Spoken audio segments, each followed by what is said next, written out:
અમૃત બાપાના મસાણી મેલડી માત કી જય, અમૃત બાપાની જય.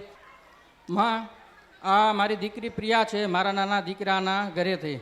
અમે એને વાત કરી એમ લગભગ 4 મહિનાથી ચેન્નઈ હતા, અને ચેન્નઈથી પછી દિવાળી આવી એટલે અમારો દીકરો, મોટો દીકરો છે, એને બંને કિડની ફેલ છે ને અમારે દિવાળીએ અહીંયા આવવું હતું. એ થાકી ગયો હતો ત્યાં, એટલે એ હાલી નહોતો એકતો. એટલે એમ હતું કે ત્યાં કઈ રીતે લઈ જાવો. તે અમારા દીકરીએ માનતા કરી લે કે હેમખેમ જો અમે સુરત આવી જઈએ તો માં અમે તમારા દર્શને આવીશું. અને એ કોઈ પણ જાતની મુશ્કેલી વગર, કોઈ પણ જાતની તકલીફ વગર, કે જે ન્યા હતા એ થોડાક ડગલા હાલે ક્યાં થાકી જતો, એના બદલાનો એરપોર્ટ ઉપર કેટલું ચાલી, કેટલું બેઠો, અને અહીંયા તમારા શરણોમાં આવ્યો છે. જે 20 મિનિટ નહોતો બેસી શકતો, એ આજે 3 કલાકથી તમારા મંડપની અંદર બેઠો છે.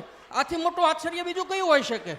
જ્યાં સાયન્સ જેને કહેવાય કે ભૂલી જાય, ના પાડી દે છે, ત્યાંથી માં આપના આશીર્વાદ શરૂ થાય છે. એનો પ્રત્યક્ષ અનુભવ મેં અહીંયા કર્યો છે.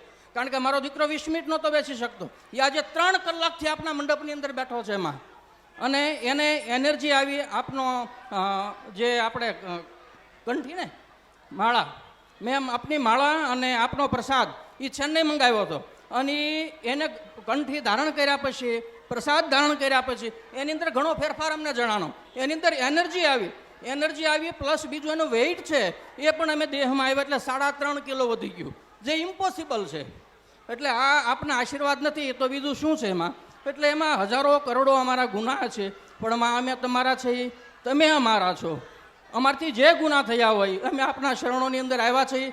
આપ જે કહો યથા યોગ્ય આમ તથા કરું, તમે જે કહેશો એ અમે કરવા તૈયાર છીએ. એમાં